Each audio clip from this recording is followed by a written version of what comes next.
Welcome, and thank you for choosing ABC Motorhome and Car Rentals. In a minute, we'll begin your motorhome orientation. This video, along with our Motorhome User's Guide, will help you to get the most out of your rental. Our goal is for you to have an enjoyable and stress-free adventure. So let's get you ready to live out your dream in our beautiful state. For your safety, here are a few pointers. Check your mirrors before leaving and make any adjustments. Never rely only on the backup camera. Have someone stand behind the motorhome to help you back in. Many accidents happen in gas stations. Be very careful as the rear of the motorhome cuts corners and can swing out wide in turns. Make sure all passengers are seated with seat belts on. It is against the law to ride in a motorhome without a seat belt in Alaska. First, we're going to cover the exterior of the motorhome. There are several storage compartments for your convenience. Most have locks that the silver 751 key will open. Even locked, we suggest you don't keep valuables in the outdoor storage areas. The entry door has two locks. The main lock is opened with the round key. The deadbolt is opened with the square key. If the door feels hard to open, simply press in the door while lifting the latch. The compartment holding the propane tank is clearly marked, as is the furnace vent. This is where the hot water tank is located. Please be careful as very hot air comes out when these appliances are running. The rear storage compartment is the largest one and always has more than one door to give you access. If the spare tire is not located in this area, it will be mounted under the rear bumper. Door latches are provided so you don't have to hold the doors open. Every motorhome comes with a spare tire. If not located in the back compartment, you can find your tire located underneath the bumper. Most motorhomes have ladders and backup cameras on the rear. You should not be on the ladder unless you need to go up to the roof to remove any debris. The electrical compartment will be marked with a black voltage label.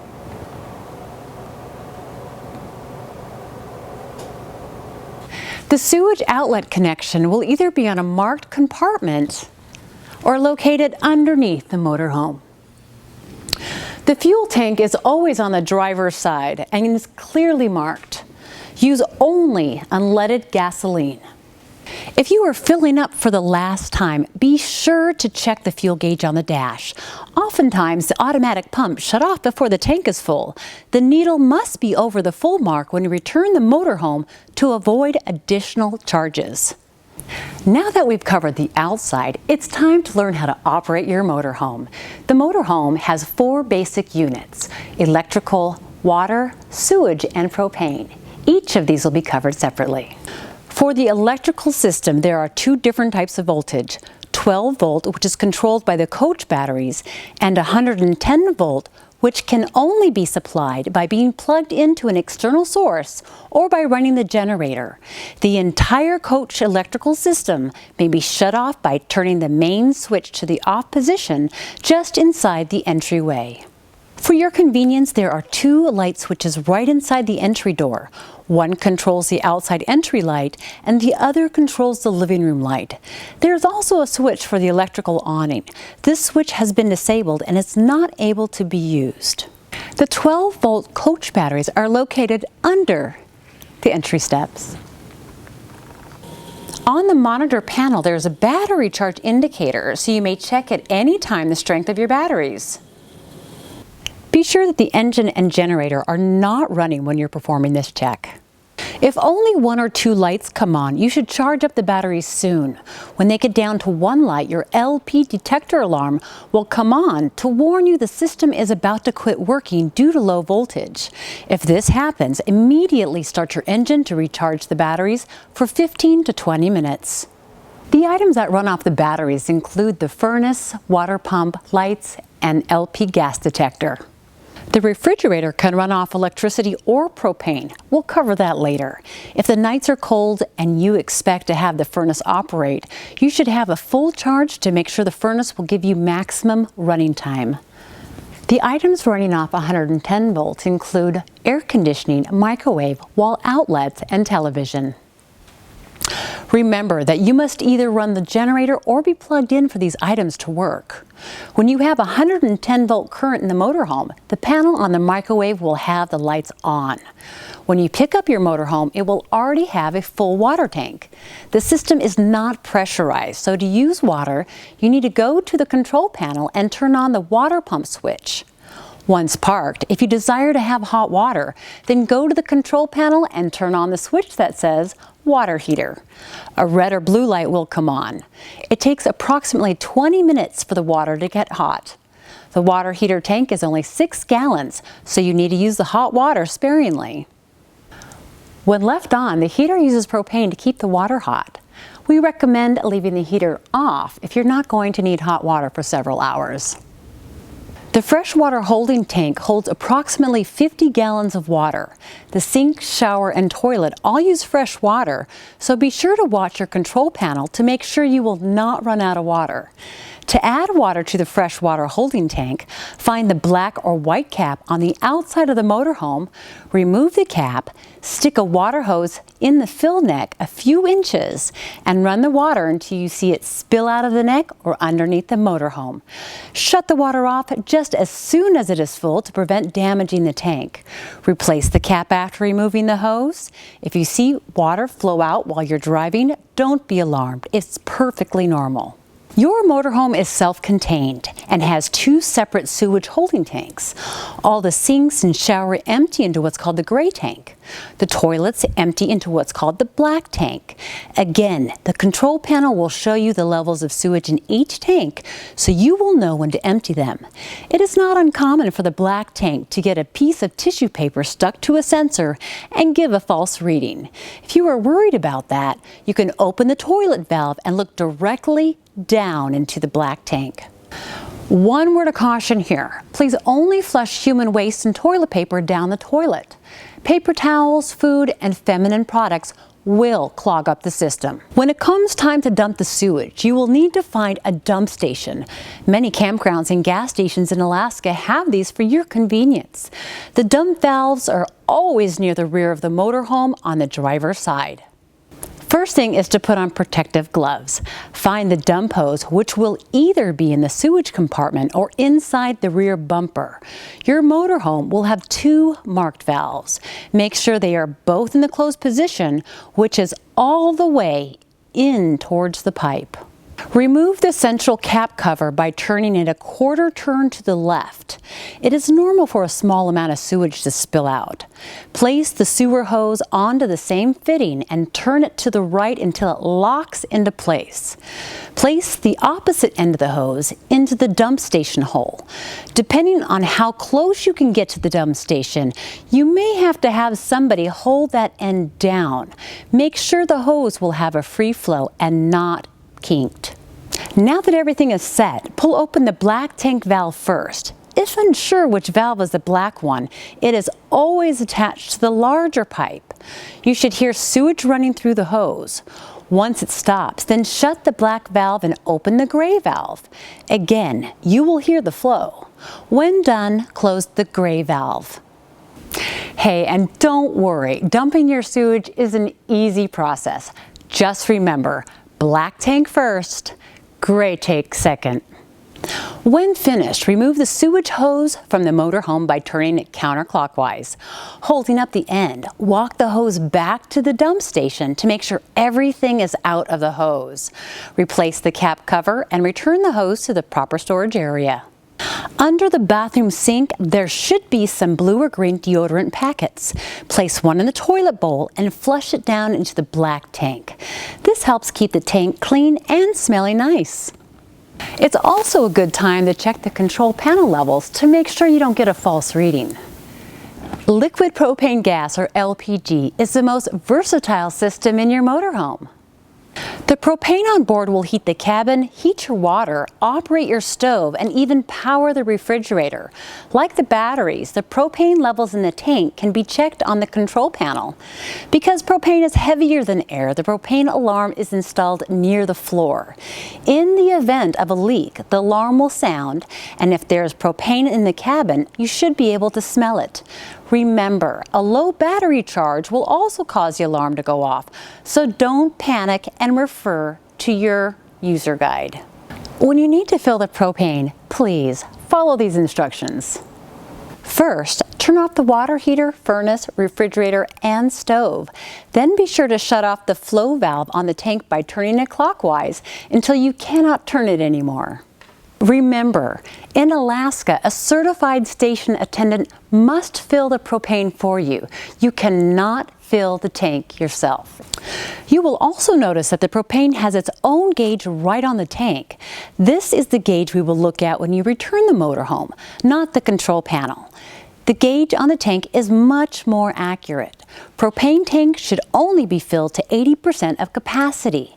Therefore, the gauge may read only 3/4 full after the attendant's done.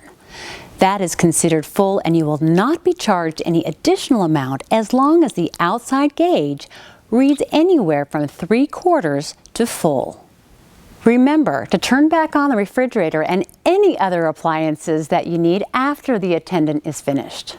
When the automatic igniters are relighting the pilot lights, you may hear a clicking noise on the outside. This is normal for up to a minute. If the clicking persists, check your valve to make sure it's open all the way. Let's talk about some of the convenience items to make your trip more comfortable. Just like your home, one single thermostat controls both your furnace and air conditioner. When you first set the thermostat, there should not be any lights lit. By pressing the on-off button once, you will see a green light on that button and another green light on the section that says fan. The center dial should have the letters AU on the dial indicating automatic. Touch the on-off button a second time and the green indicator light will switch from fan to cool. This will turn on the air conditioner, so use the plus and minus buttons to the right to select your desired temperature. Remember, in order for air conditioning to work, the generator must be running or plugged into shore power. By touching the on-off button a third time, the selector will change the green light to the furnace option. Again, using the plus and minus buttons, select your desired temperature. If you want to shut down any systems, touch the on-off button a fourth time. You will not have any green lights on the left, but the green light on the on-off button will still be lit. If left untouched, that light will go out within 30 seconds and your system will be inactive. The microwave operates just like the one in your home. Please never put any metal objects into the microwave. Like the air conditioner, the microwave needs 110-volt power, so you must have the generator running or be plugged into shore power. The lights on the microwave dial will be lit if you have proper power available. Lighting the stove burners is a two-step process. Whichever burner you wish to use, turn the appropriate dial to light. Then turn the igniter knob on the far left clockwise until it makes a clicking noise. You may have to click it 2 or 3 times to light the burner. In the event the igniter does not work, you may also use a match or lighter. Just be sure the knob is placed back in the off position when done to prevent the propane alarm from going off. If your motorhome is equipped with an oven, there is a temperature knob on the front of the stove. There is no igniter for the oven. It requires a pilot light to be manually lit. Once lit, it will maintain the desired temperature. The pilot light will go off automatically when the oven is turned off. Your refrigerator can run on either propane or electricity, but when driving, propane is your only option. For your refrigerator to run properly, it must be on a relatively level surface. If you are parked on a hill or slant for any extended period of time, your refrigerator may quit running. If this happens, you need to park it on level ground, Wait for about 2 hours and then restart it. To start your refrigerator, there are 2 buttons. Press the button on the left in, so it will be on the on position. Make sure the button on the right is on the out position, telling the appliance that you wish to use propane gas. You will hear a clicking of the igniter, which will light the pilot light to the refrigerator, causing it to get cool. If you continue to hear a clicking noise, be sure the main valve on the propane tank is open. If you plug in at a campground and don't wish to use propane, then push the gas button, telling the refrigerator to switch to electricity. In the event the check light comes on to your refrigerator, it will not keep cool. Then consult your user's guide for troubleshooting tips. Televisions are provided in the motorhomes for your enjoyment and can be moved in any direction for your viewing pleasure. Sometimes you need to loosen the bracket to get it to turn. Please tighten them down when traveling to prevent any damage to the television. Some motorhomes have a separate DVD player in a cabinet near the television.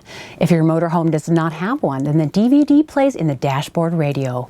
Every motorhome is equipped with a television antenna, but chances are if you are out of the Anchorage or Fairbanks areas, you will not get any television reception. Please don't think the television is broken. Some campgrounds offer cable television for a charge, but your motorhome does not come with a connection cable.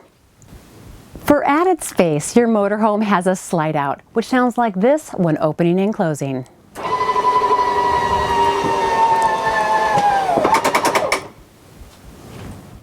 To open the room, please follow these steps. 1. Be sure to park on somewhat level ground. 2. Shut off the engine and engage the parking brake. 3. Move the driver's seat all the way forward. 4. Check in back of the slide room to make sure the ladder or anything else will not block the room. 5. Have someone outside make sure there are no obstructions, allowing the room to come out freely. 6. Find the slide room switch on the control panel or on an interior wall and hold it down in the out position. Hold the button down until the room stops or you hear a clicking sound. Do not let anyone to sit in the room while it goes in or out. Make sure the room is all the way out or all the way in. Having the room partially open will cause water leaks if it rains. To bring the room back in, simply press the button in the in position until it stops or causes a clicking sound. As a reminder, the slide out room won't open if the engine is running. Your motorhome comes equipped with a generator that will give you 110 power. Do not run the generator if you're plugged into shore power. To start the generator, have the engine running and go to the control panel. Hold the generator button down on the on position until you hear the generator running. The light flashes when it is being started and turns solid once the generator is running.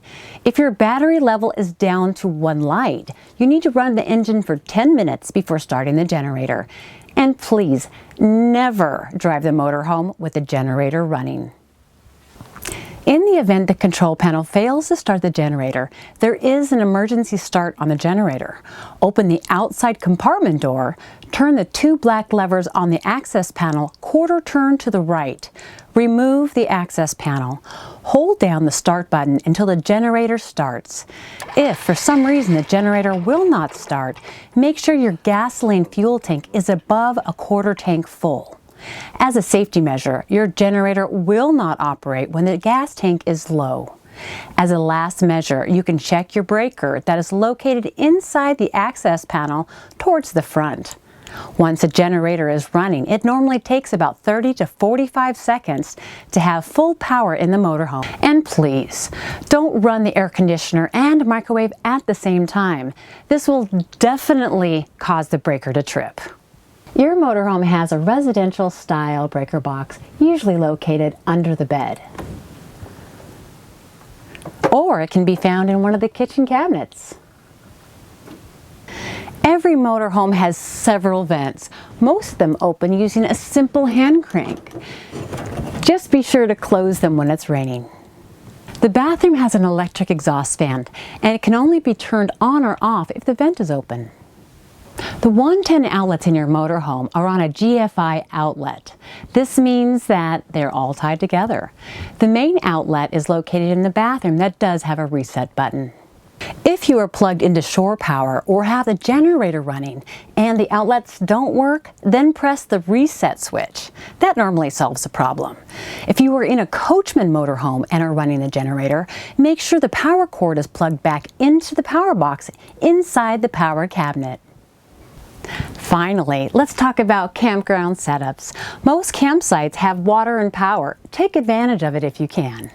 Once parked on a level surface, start by hooking up your power. Depending on the model, you will either have an attached cord already hooked into the motorhome in the power compartment, or there will be a loose power cord that must be attached to the outside of the motorhome. Both systems have 30 amp cords with a 3-prong large plug. Most campgrounds will accept this large plug. But in the event that you need to use a plug into a standard outlet, please use the 110 adapter that we provided. Once plugged in, check to see that your microwave lights are on. If lit, you're connected. If not, check your campground breaker box or ask to see an attendant to make sure that they've turned on your outlet. Your motorhome comes with a white drinking water hose. Find the connection outside the motorhome that says City Water and attach the hose there. Make sure it is a tight fit or the water will leak. Then fasten the hose to the campground faucet and turn it on. When you're connected to City Water, you don't have to use your water pump. Just make sure and turn it off at the control panel. Many individual sites have their own dump stations. You may hook up your sewage hose and leave it connected. It is recommended that you do not leave your sewage gate valves open. Leave them shut and watch the tank level indicators on your control panel. Emptying the tanks always works best when they're at least half full. When you are preparing to leave the campsite, make sure and disconnect all the sewage, water, and electrical connections. And finally, don't forget to bring in your slide room. When returning your motorhome, please follow these guidelines. Motorhomes must be returned by 10 a.m. unless other arrangements have been made. Please discard all trash and any perishable food items before you return. Make sure you gas up and that the gauge is above the full mark. Make sure the propane gauge on the tank reads between 3/4 and full. Have all floors swept out. Have all dishes, pots, and pans cleaned and put away to avoid any added cleaning charges. Have all personal items packed and ready to go, and then double check the motorhome for any and all of your valuables. Return the motorhome to the designated lot. Look for our signs out on the street. In just a few minutes, you're going to begin your Alaskan adventure in your motorhome. We hope this video has been helpful, and we want to thank you again for choosing ABC Motorhome and Car Rentals.